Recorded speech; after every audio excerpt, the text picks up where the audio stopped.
I'm Janet, and I want to show you something that I have been experimenting with, and that is craft sticks that you can get at the dollar store and embossing folders.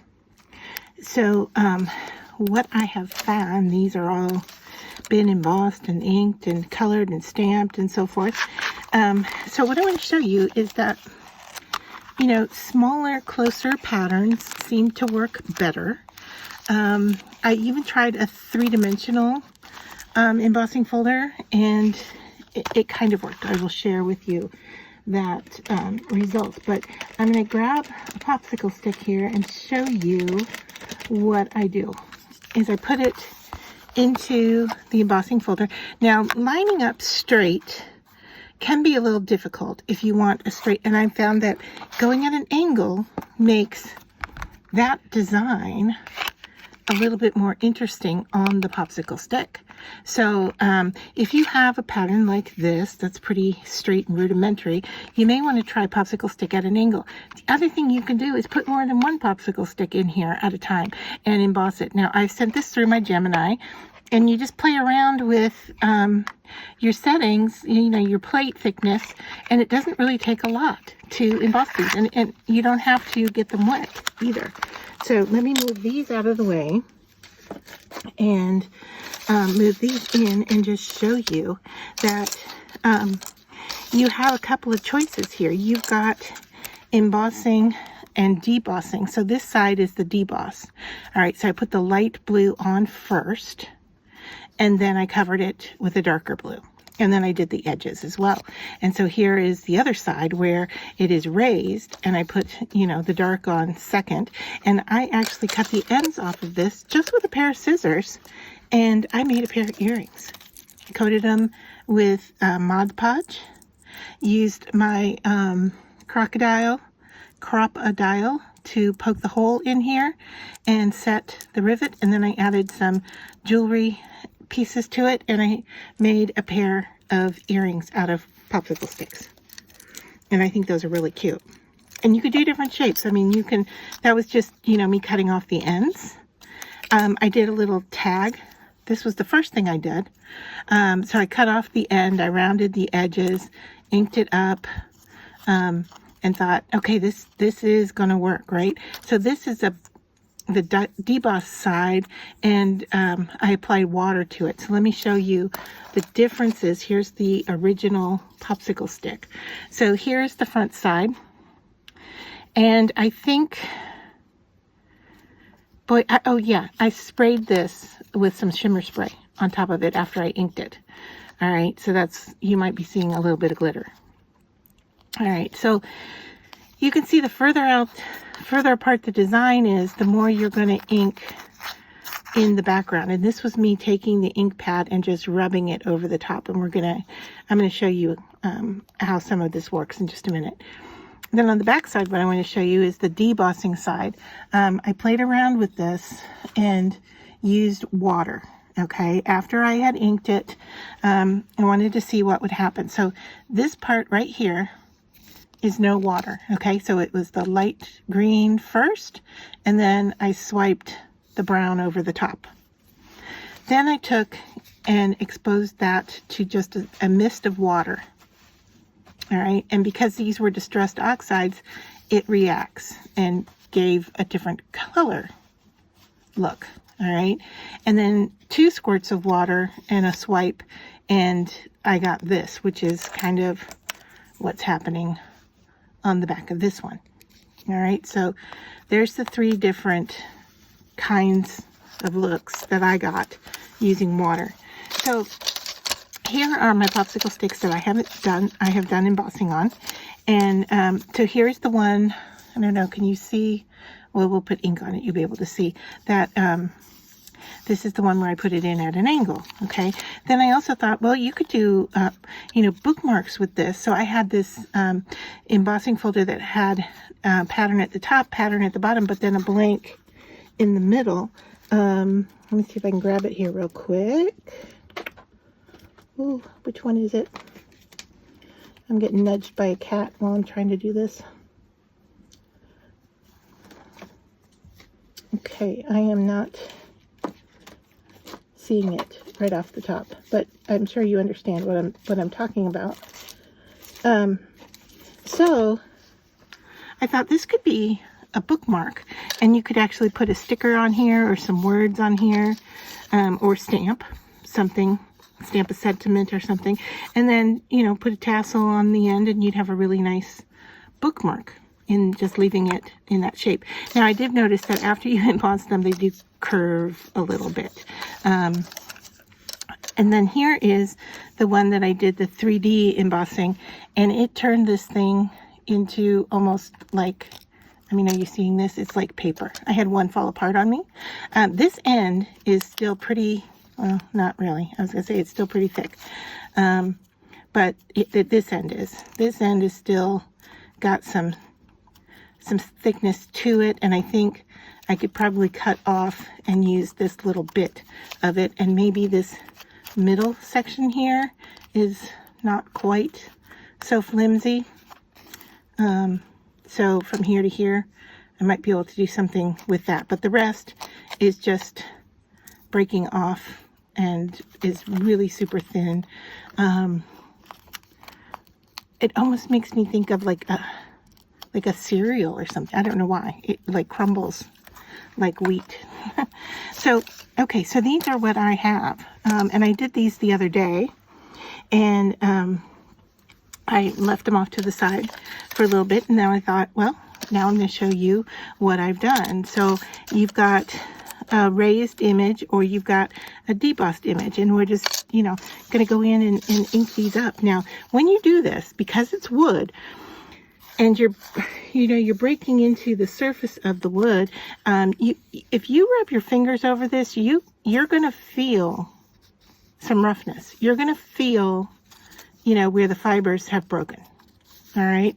So you do want to be careful with that. All right.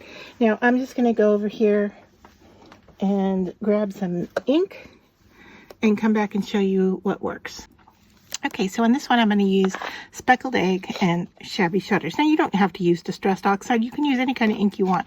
I'm going to apply the shabby shutters first with a brush. So I'm going in and grabbing the green, and then I am working it into the surface. Now, I want everything here to be covered with ink. You can kind of see that the pattern is showing up a bit. But the reason I'm using a brush is because I want this ink color to go everywhere. All right. So back here, I want it to really work into that debossing.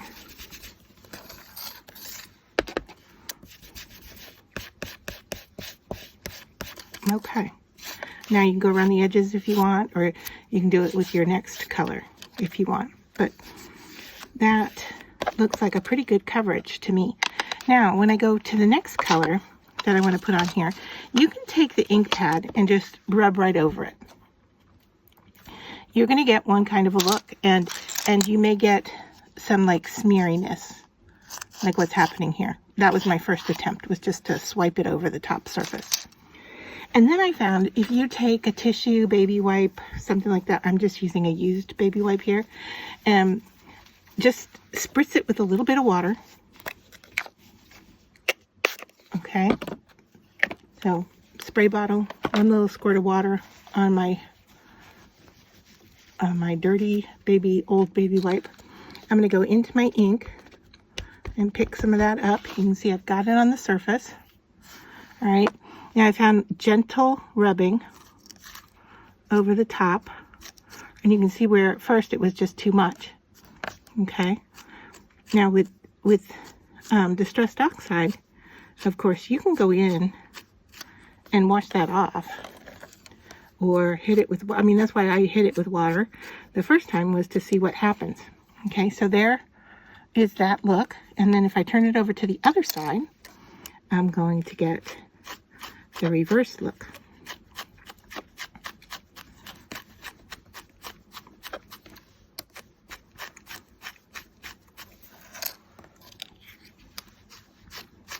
And I'll show you on this end here, if I just wipe it onto the pad, you can see what the coverage is like. All right, but if you have different dimension, you know, you're going to get more coverage in one place than the other. But then I can take that and blend it out. But you can see now I'm getting it into those debossed areas. So I'm going to rub kind of hard on here and see if I can get some of that off. So you can see it's all blending together here. All right, but there you can see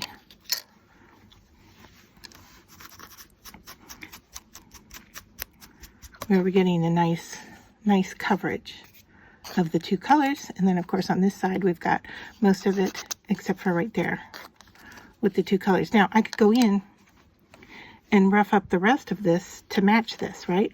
If I wanted to make pieces that work together, I could go in here and just kind of, I guess, what I would call somewhat antiquing, but I'm using blue, right? So if I go in here and rub some of that off, so it's not quite so dark. All right, what happens if I take my green and go back over? Not a whole lot. But then I can go around the edges, and to do that, I can just go right into my stamp pad. But what I would do is wait until I cut these down so that I'm making whatever it is that I want to make with this. So for this end here, let's see. I'll go ahead and take this darker end, and I'll just show you with a pair of scissors. I'm just taking a pair of scissors here. And, you know, you could use a utility knife. You could use a heavier duty knife or a heavy duty scissor. But I'm just going to cut straight across here. Just like that. And then I'm going to round the edges so that they kind of match what's going on at the other end. Now, I am not using great scissors here, okay? Obviously, cutting wood with your scissors is gonna dull your blades.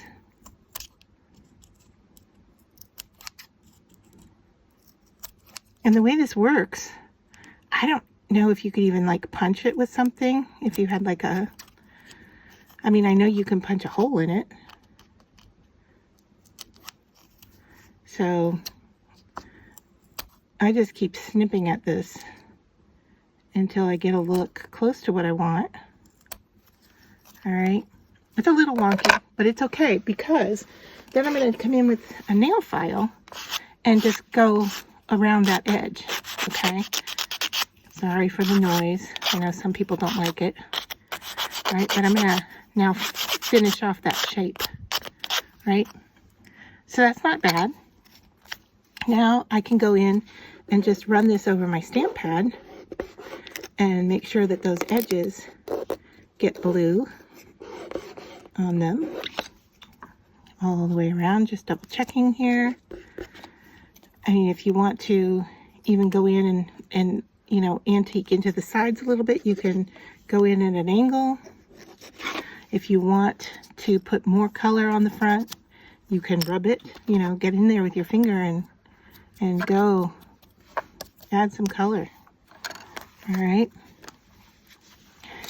Now, the next thing, at this point, I might suggest that you coat it in your Mod Podge or your coating or your spray adhesive, you know, your spray protector or whatever it is, because these inks are water reactive. Depending on how you're going to use this, if it's going to come in contact with anything wet or damp, you know, it's going to activate this ink. So what I'm going to do is bring in my crocodile and show you that I like to cut them with the smaller. I did the smaller opening on the earrings and the larger opening on this one. And let's see if I have a color here that will work with these. So this is what I'm looking at here to see if there's anything that relates well. The green is kind of nice with it. That blue will be okay. That green is pretty nice. I don't think I want black. I could go into my larger ones here. Let's see. Get that closed for a second. And let's go into the larger ones. Do I want to do a white? I did have a smaller white, but I have a larger white. I have a silver.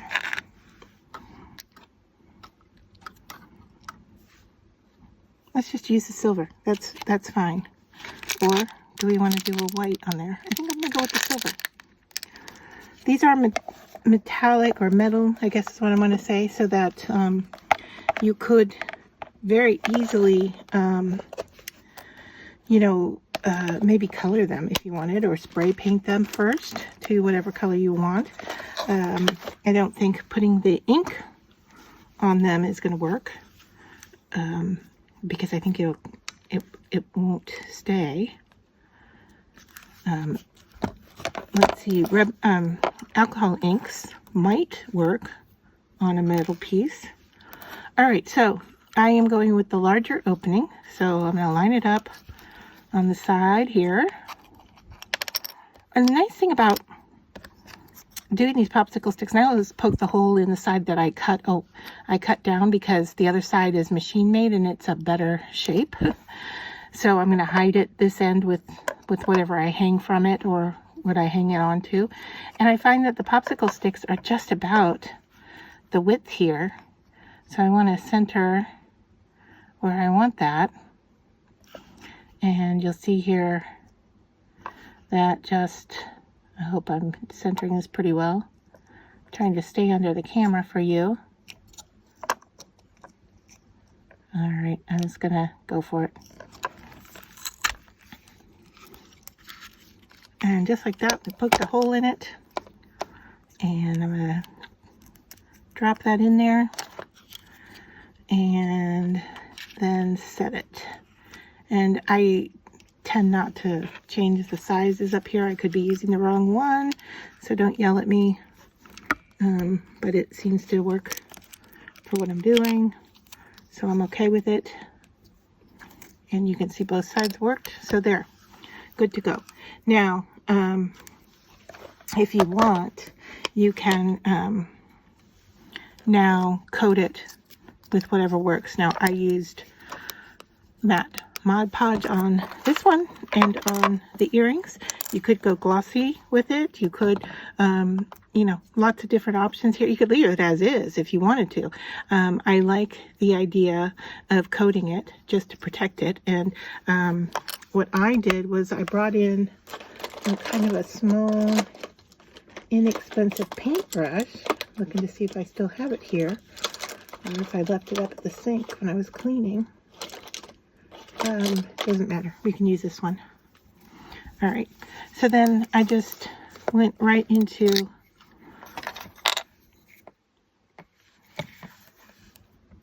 and just covered. Okay, just cover the whole thing. Just one coat. I did the edges, I did the front, I did the back. You can see I even got it on the metal piece here. It's okay. And even though it looks shiny here as I'm painting it on, it really is going to dry matte. And if you've got too much, you can always wipe it off, go around the edges, right? So I went around the edges. I didn't wait for one side to dry before the other. I just did the whole thing. I even flipped it over and did the back. Real thin coat. Probably putting more on than I did the first time.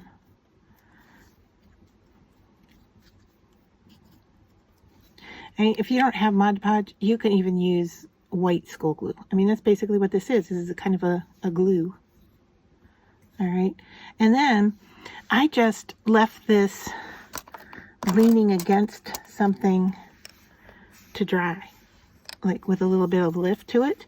And then I just came back and checked on it, a few minutes later to make sure it wasn't sticking to the thing I was putting it on. For some reason I'm losing my words today. Okay, so that is one solution. Now, you can color your popsicle sticks before you emboss them. That works. You can do it like I did after. You can do paint instead of ink pads, because paint is going to work just fine on here. Let me grab some paint. That will be fun to go with. I'm trying to decide if I want to do a metallic or not.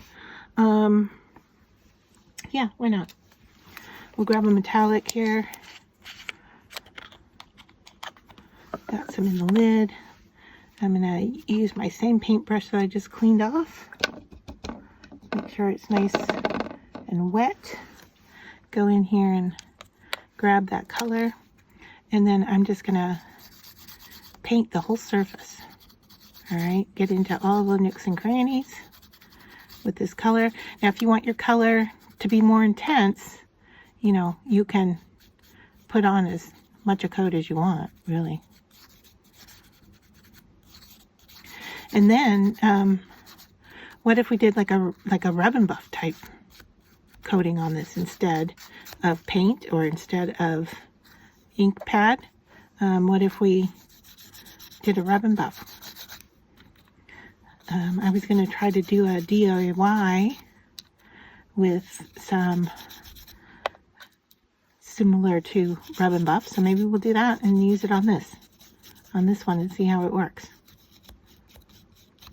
But these are fun. I mean, you could use these in your junk journal. You can use them as dangles, tags, keychains, bookmarks, jewelry making, you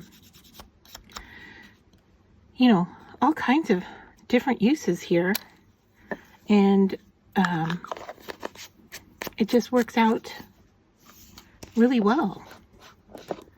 So what I'm doing is adding more paint to the lid so I'm not contaminating my container, because I didn't want to squirt any out.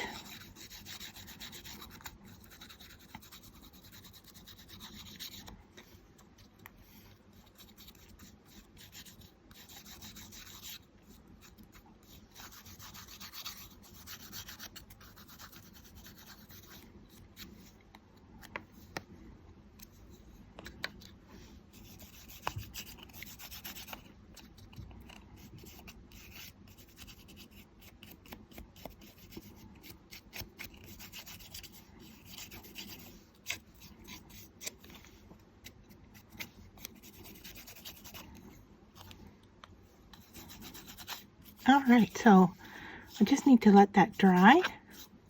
It's going to dry pretty quick because it's wood, which is absorbent of the paint.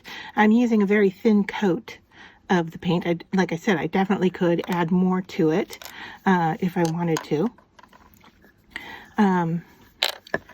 I can see here that I missed a little indented area. I can also, you know, speed things up by using a heat tool on it. I mean, the wood is going to be fine if you hit it with a heat tool. To make your faux rub and buff, you're going to need some shoe polish. You can get it in a color. I bought some in clear. It looks white to me. I ordered this off of Amazon. I'll put a link to it. And then you're going to use mica powder. I just grabbed this from the Dollar Tree. It's $1.25 for 4 different colors. Knowing that I was going to make this, so I thought, you know what, I'm just going to use inexpensive mica to mix, and I'm going to use the gold. So I'm going to mix right here on my glass mat. If you don't have, you want to work on like a palette or a Teflon sheet that you can wipe up from. Okay, so I'm going to take a little bit of my shoe polish, maybe even less than that, and I think we want about equal parts of mica to shoe polish. I'll tell you, this shoe polish I bought, this Kelly's shoe cream, it smells really good. It has a really nice scent to it. I was surprised. So, all right, so let's see, can we get this mica open? Does it have a tape? I think it might even have a tape seal on it. Feels like it does. No sense fighting this.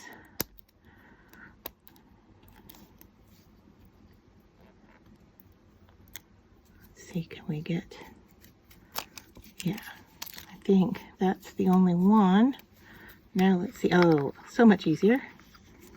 All right, so now we want to take about the same amount of mica powder into our shoe polish. I can always add more. I'm just going to put a little bit back. And I like the idea of a gold, so that's what I wanted to make. So I'm going to mix it up. So you're going to incorporate it all together. Get both sides of your palette knife. This is mixing really, really nice and smooth.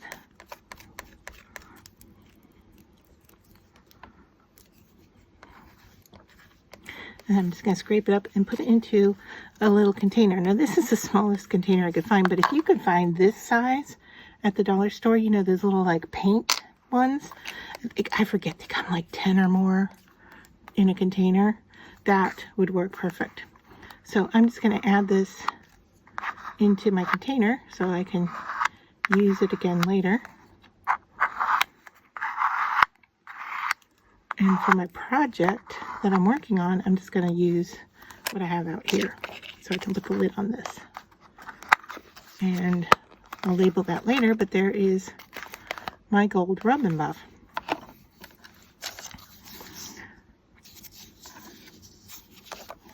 I am just going to go in with a finger and lightly rub it over the surface here and see what we get. And I want to be careful because, you know, remember I talked about there being like a splintery effect. So you do kind of want to be weary of that. So there, we're getting a really subtle coverage, and that looks very different than our ink pads, right?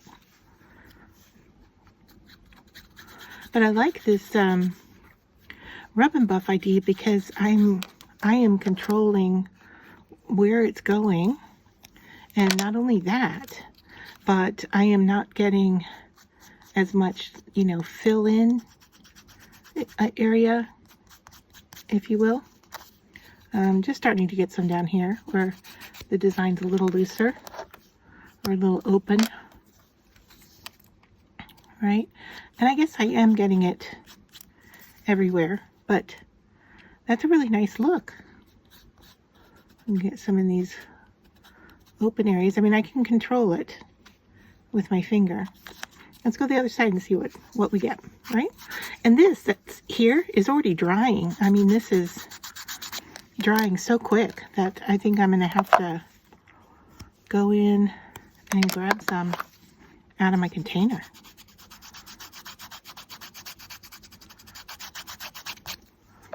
So I don't know which side I like better, which side is going to work better for us.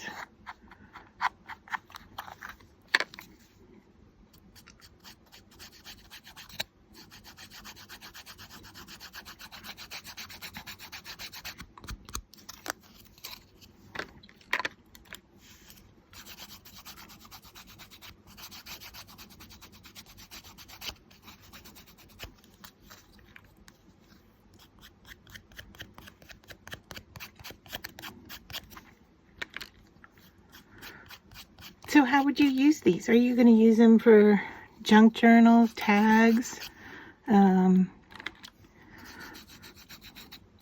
dangles, jewelry making? How do you see yourself using them? I mean, they're really fun and addictive to make. And, you know, you can just sit and emboss a bunch all at once. That's what I did, of course. And once you have your settings that you want the right pressure, It's just grab your embossing folder. It makes you want to buy more embossing folders, that's for sure. So depending on how I turn this, I've got gold and pink. Now, there isn't anything that says I can't go into this design and color it further. So, you know, I have some spaces here. I could go in with a marker, with alcohol ink, with a paintbrush, whatever, and, you know, color in some of these shapes in different colors if I want. But I'm really happy with this rub and buff effect. And you can see here that my popsicle stick is splintering at that end, so I'm not going to be using that. I'll have to cut that off and use this end, right?